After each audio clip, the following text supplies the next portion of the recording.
Hello and welcome to this episode of the Reset Podcast. I'm your host, Laura Munoz. Each episode, I'm bringing on a different business leader who's doing great and amazing work. And this episode, no different, of course. I am super delighted to have Sarah Sukumaran, who is the founder of Lilith NYC, a fantastic sneaker brand. Everyone who knows me knows I love sneakers. And Lilith NYC sneakers are comfy and delightful, and we're going to hear all about Sarah's amazing journey to building this brand. Take a listen. Hey, Sarah. Hey, Laura. How are you? Oh, it's Friday. So I'm glad to be doing the podcast.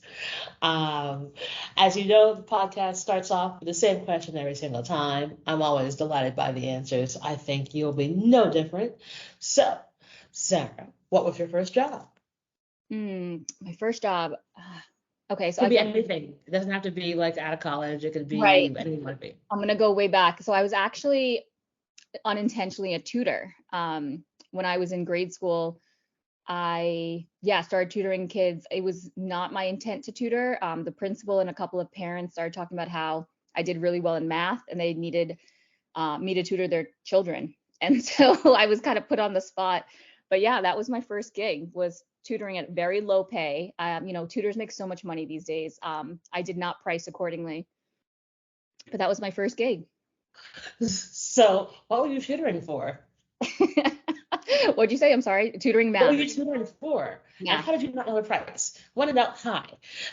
Yeah, I was pricing like $5. It was this is a community of folks, like, people really couldn't afford, tutors. And I was like, okay, $5 gets me some snacks from the bodega. It works. So that was enough for me to carry me through the week. And I did a couple of hours, couple of students. But yeah, they would come to my house and I tutored them in math. Oh, yeah. So you learn how to deal with the most picky customers on the planet, small children.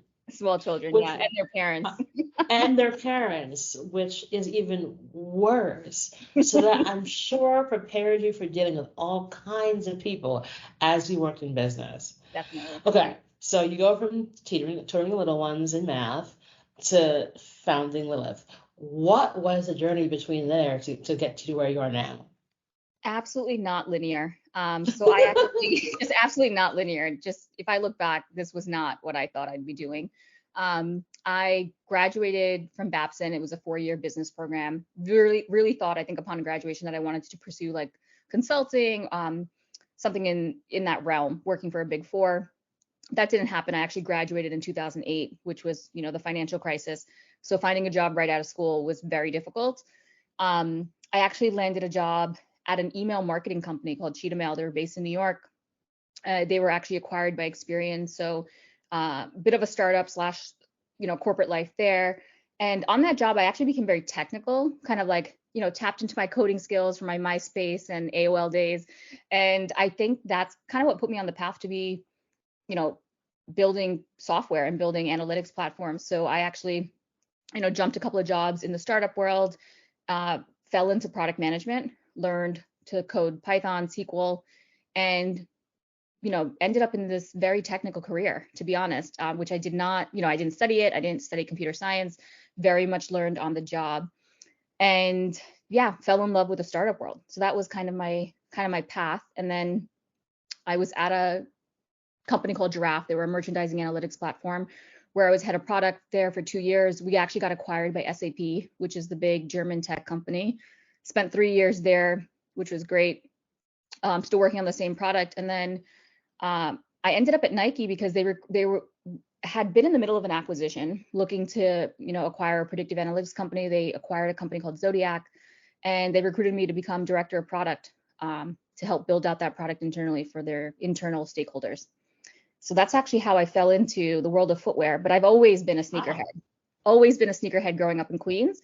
But it's funny that but fell in love. Just kind of got into a big footwear company by way of my love of data, not sneakers, which is interesting. So you're at Nike, and then you decide, I want to build something else. What was that moment for you? Yeah, I think it was a few years coming. I think I would say 2015 was the year where I, was always a frustrated woman consumer. I'd always been obsessed with, basketball silhouettes growing up. I was a bit of a tomboy. I was always shopping in the men's or what's called grade school sizing, which is the children's section, and always struggled to find my size or style or the colorway that I wanted because I've always been attracted to the men's silhouettes. And around 2015, I noticed this trend of like women sneakerheads being so vocal about all of the issues in the sneaker world, whether it was lack of sizing, the use of cheaper materials, performance tooling being stripped out. And I thought at the time the solution was to like just aggregate and make shopping easier for women. So when I was at the startup Giraffe, I was talking to my boss at the time and was complaining about my shopping experience, shopping woes. And he's like, start blogging about it. Like, just start taking pics of your shoes. You're always wearing sneakers to the office, classic startup uniform. Start slow, but start building some content around it. So I started doing that, but it didn't really take off. I created Lilith NYC back in 2015, started the Instagram account, started the Twitter account, but really didn't. I was in the middle of the acquisition, didn't do much. So I had this feeling of doing something for women consumers, but really didn't double down. I was kind of just heads down and on my work, full-time job. And then I think coming to Nike, just realized, fast forward, it's 5 years, fast forward, and not much has changed in the industry. Women were still complaining about the lack of sizing, the lack of styles for them. And then I think just paying attention to the data, women outspend men in sneaker sales year over year. And that was a trend that was continuing. And it just seemed like low-hanging fruit, to be honest, to do something. And so after I think just under 2 years, decided to quit. This was right before the pandemic, so terrible timing on my part. But decided, hey, like, this is the time now. Like, I don't want to wake up with this regret that I've had for 5 years of not doing something in this space. And said, hey, if it fails, it fails.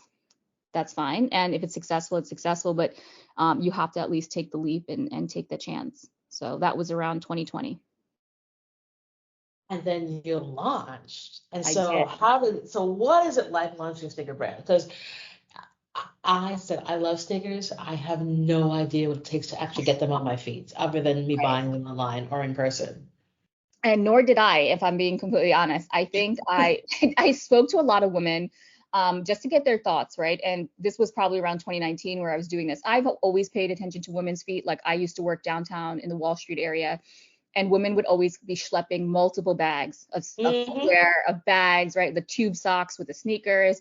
And I would always observe this as just like, someone young professional. And I was seeing this fast forward 10, 15 years later, this hadn't changed. And so still talk to women. The number one feedback I got from women was, I just want the comfort of a Brooks or an Asics, right? The comfort of a running shoe, but something that I can wear all day.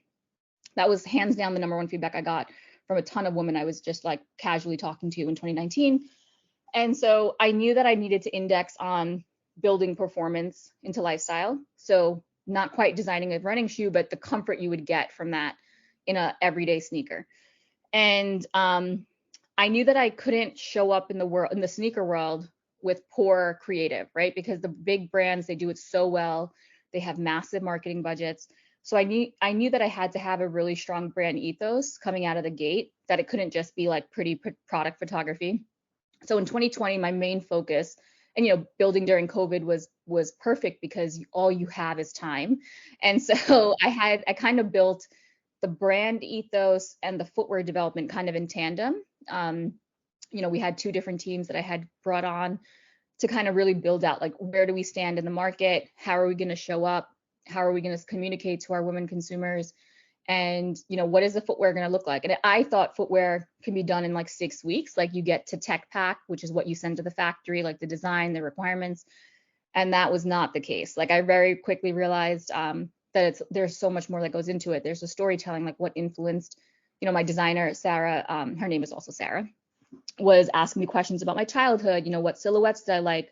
What am I nostalgic about? I'm a diehard person from Queens, New York, and that's something I really wanted to strongly come up and appear in my branding. And it felt like therapy, to be honest. Like, all the questions I was getting asked both by my brand team and footwear team about, what inspired me to get into footwear. So it was quite a journey. So there was just a lot of questions, a lot of research, a lot of vision boards, that I would say kind of is how we got started. And then it took off from there.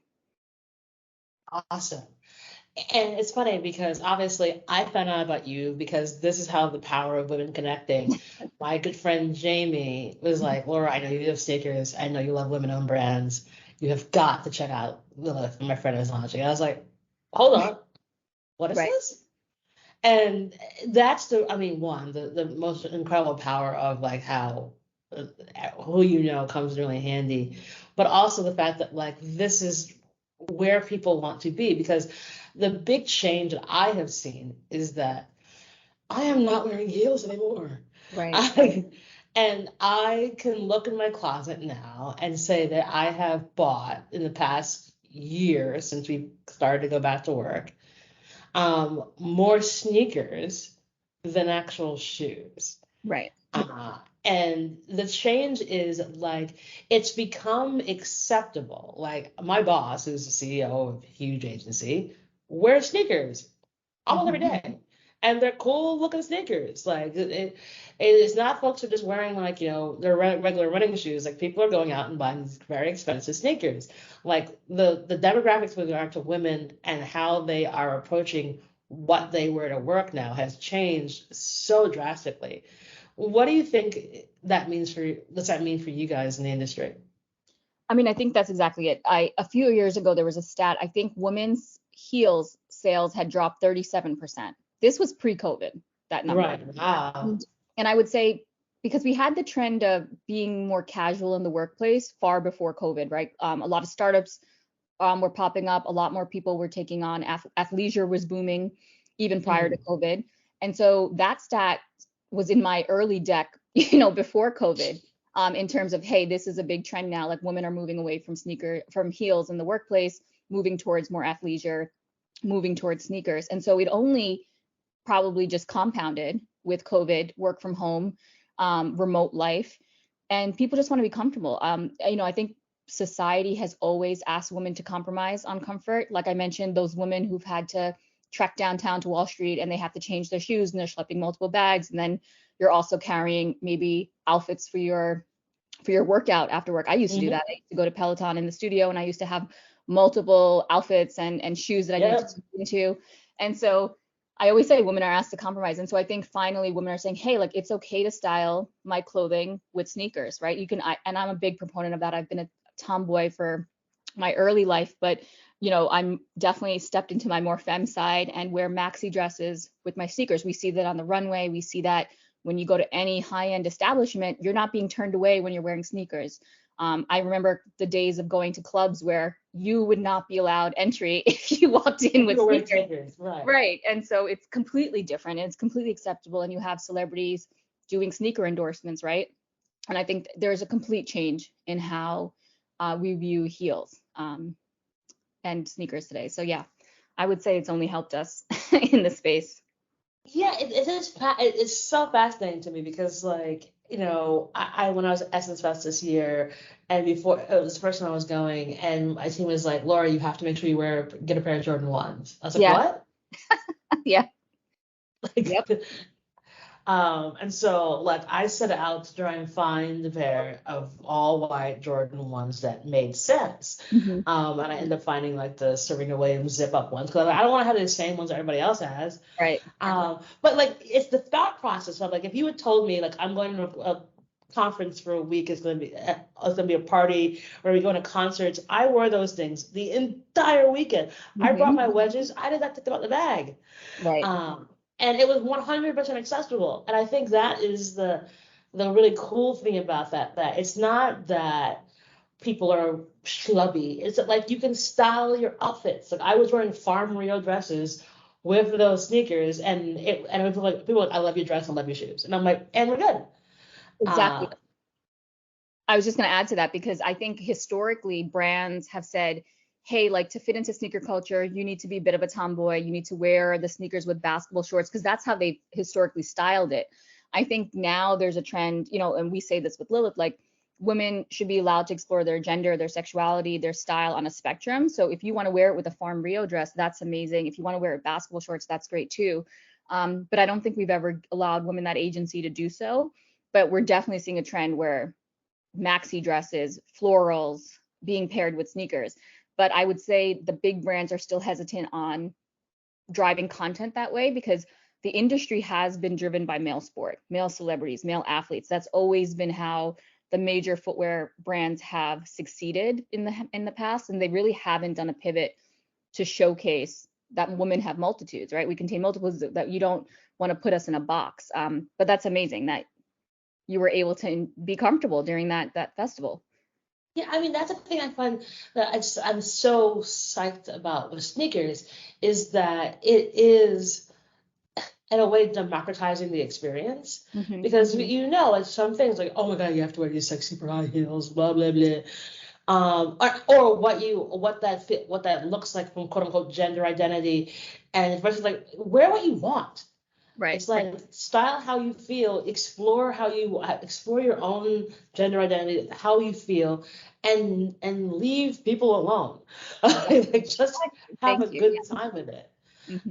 Like there should be 100% zero judgment on what you want to wear. Like it's your style, yourself. I think coming out of COVID, I say this a lot to folks. People have to remember that if you made it through a pandemic, you made it through a pandemic. So whatever you gotta do to make yourself feel good, please do it. Exactly. Like, don't let anybody tell you what box you're supposed to conform into because of some disturbed gender identity or norm. Like, please do whatever you want. Be comfortable. Be comfortable. Live your life. Yeah, we're big on that. So with Lilith, what makes y'all so unique? I think I kind of alluded to it earlier, but we really took women's feedback to heart, right? I've been this consumer.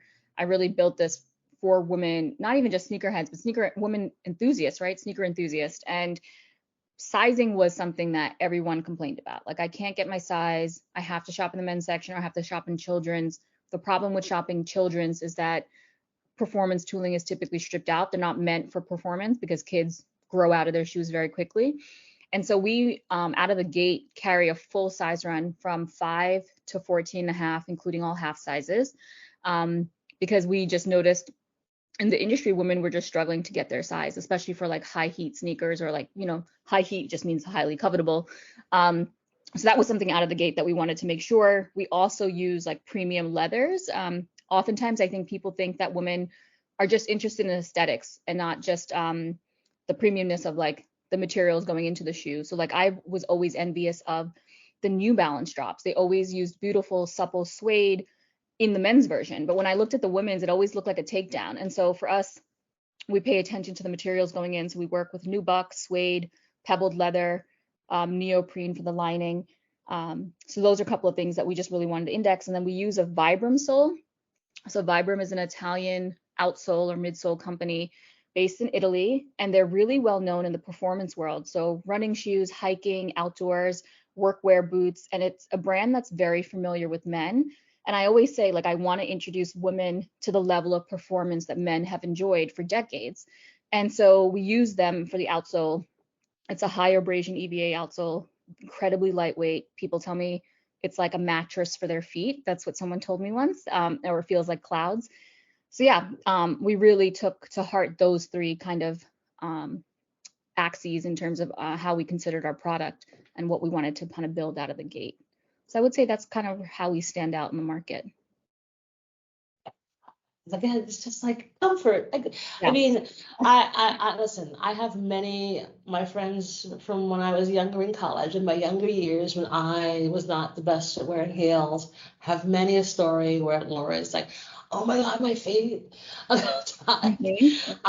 having to like take off my shoes and walking barefoot after a night at the club. Right. And to realize now, if I was so inclined to go to the club in this day and age, I could literally just throw on a pair of Liliths and be on my merry way and have a good time and like dance my way without being like, oh my God, my feet, means a lot to me.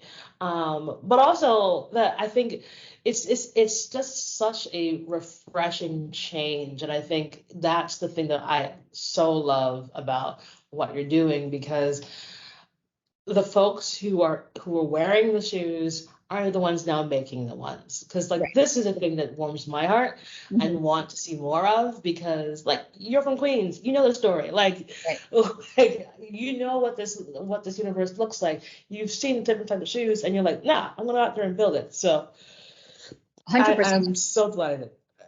And that's really data driven. Like when we look at who buys sneakers, it's Black and brown women who've really driven sneaker culture, and then everyone else kind of comes on board.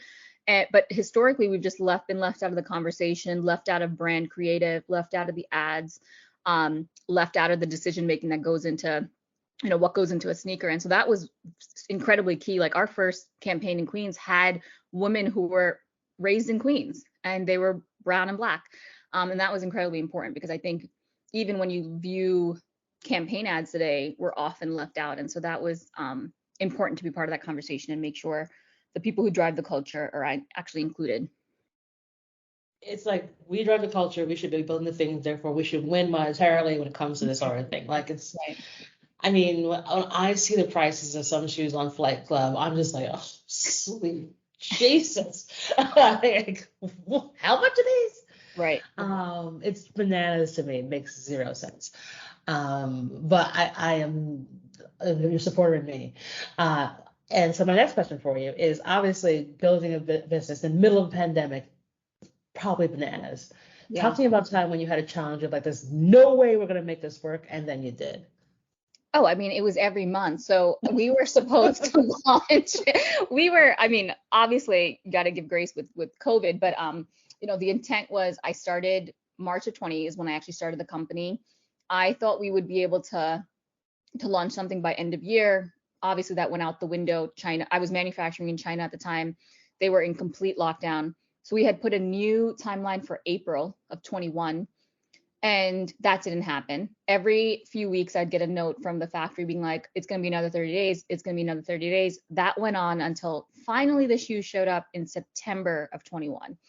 So yes, what I would say is, yes, it was insane. And the reason it was causing me anxiety, and I think it was really in my head, was that I had set up pre-orders for January, and we had a ton of women who came out to support, women who weren't even sneakerheads, women who were just like, you're doing something amazing, you're disrupting a very masculine industry, we want to support. And I just felt like I had failed them, because every 30 days we would have these delays. And to be honest, someone told me, Sarah, like, you're setting these timelines in your head, like no one knows when you're supposed to launch, and these women came to support you, they're going to be completely by your side. And so I would send them email updates to say, hey, like, we're still delayed, we'll keep you posted. And they didn't even, they didn't blink an eye. Like it didn't faze them. It was all in my head. So I would say, yeah, there was so much left and right stuff, photo shoots that fell through, people that just ghosted. I mean, everything you can think of that could go wrong went wrong. And people don't often hear those stories because you kind of keep them to yourself. But yeah, COVID was absolutely insane. So I feel like I can build anything at this point, because the resiliency you get from building in COVID, you're just set up for any sort of future disruption, to be honest. Wow. But Yeah. this, girl, I've been there. I haven't launched an actual product, but I have had enough like madness that I see it all, and it's bringing it all back to me. Remember, I ran an events company in the middle of when COVID hit. So Oh wow. Yeah. Yeah. Yep. Yeah. Better than most. But you got through, and Lilith is in the market. Thank the Lord. Yeah, November we I'm very happy launched, about. and it's been great this past year. Fantastic. So obviously you're doing a lot of work. You obviously are a female founder. So you have tons to look at all day long. What do you do for Sarah? What do you do for your self-care? I will admit I've been slacking on self-care lately. I was someone who I lived my best life. In my previous job, like top of my career, I always made time for facials. I always made time for getting my nails done. That all went out the window. Like I haven't had a facial or a massage in I don't know how long. But I think for me, it's like sometimes just taking a walk. I go for a drive. Like I love driving. And so sometimes that helps me clear my mind. Like when I'm dropping off packages, I just love getting in the car and just putting on music, and just it helps me just tune out all of the stress. I have a Peloton in the house, which is also very helpful. If I just want to like leave it all on the bike, as they say. So I know I need to be better about stuff because I used to be so stringent about, my meditation practice and working out religiously, but some of that has kind of gone to the wayside, if I'm being honest, with just daily stresses. But hopefully soon we can get that back in the rhythm. Okay, we got to get you back on the facial train. Yeah. At the very least, get the facial train. At the very least, the facial train, girl. Yeah. Okay, we got to figure out how you can prioritize this. Yes. So between now and the time this episode airs, I want to make it because I will email you when this episode goes up. Okay. And it could be any from 1 to 3 weeks from now. You need to go to get a facial, even if it's just a Sunday. It's a Sunday, girl. Go on a Sunday. Yes. That used to be my routine. Saturday, Sunday, I used to go, and yeah, I don't even know how I fell off, but I will commit to that. Okay. All right. So next 2 to 3 weeks, when I email you, I'm going to be like, did you get your facial? Okay. And so because this is the thing about being a female founder, especially like I learned this, so I am preaching it to people who come up behind me. Please prioritize your rest and your self-care because it will burn you on both ends if you don't. Totally. It just is the nature of the biz because you're in this high stakes, up and down, bazillion doors slammed in your face, and you're like, what is wrong with everybody? And it just is hard. And so taking those moments to preserve your mental health and your physical health by doing stuff for yourself matters. And it really does. And it's a wonder what that walk can do. It's a wonder what that drive that you said that you can do. Yeah. It helps immensely with regard to clearing your mind. And it's just not, it just is a necessary part of the founder experience that you have to have. 100%. Yeah. So I think also help just talking to other founders. I have like a group that I talk to also just is such a blessing because you can find someone who gets it. Yeah. It's so amazing. You're like, oh wait, you also know that I'm not crazy here. You're having the same problem. God, okay. I feel better now. Thinking about all that and like all lessons you've learned, what do you think you'd tell 21-year-old Sarah? Oh gosh, what was 21-year-old Sarah doing? I think I felt I said this to someone recently. I think when you're at that age, you're always wondering like what everyone else is doing. Like you have friends who might be buying condos at that point. You might have friends who are, getting really amazing gigs that you thought you were going to get work-wise. I think I was kind of wrapped up in like fretting about the future. And being like, oh, I didn't get the consulting gig. Like, what is my life going to be? I think I did too much worrying about that. I think in hindsight, everything just works out. Yeah, and just kind of go with the flow. I think I was just like high stress 21-year-old for sure who graduated in post financial crisis. Yeah. Because it was a scary time. Look, I 100% understand that. Good idea. Good one. So last question I have for you. Do you have a give and or an ask of the audience? So this could be anything you want. It could be either or, it could be both. I don't mind. Okay. It's going to be an ask. I would ask everyone to give us a follow on Instagram to support us. If you know a woman who loves sneakers, please forward the site to her. It's lilith.nyc. It's also our handle on Instagram is also lilith.nyc. And I have a second ask if I can be completely shameless is if you know any investors, because we are currently fundraising our seed round. We've been bootstrapped to date. So if you know folks who are interested in investing in our space in women's footwear, please send them my way because we're kind of heads down on that at the moment. Awesome and not shameless at all. Lilith is an amazing brand. Give it a follow. Buy the sneakers, step one. If you're an investor, this is something you should be investing in. Invest in women-led companies. You all know that returns are better when it's women-led companies. This is not even a game. Do it. So there's my ad for you. Sarah, it's been such a delight to have you on the show. What you're doing is so awesome. Huge fan, and we'll put all the details in the show notes for folks to contact you and get in touch, give you a follow, and hopefully reach out with more assistance and help. And it's been a delight to have you on the show. Thank you so very much. Thank you, Laura. I'm so grateful for you. Really loved chatting with you today. Awesome, thanks. And that is our show.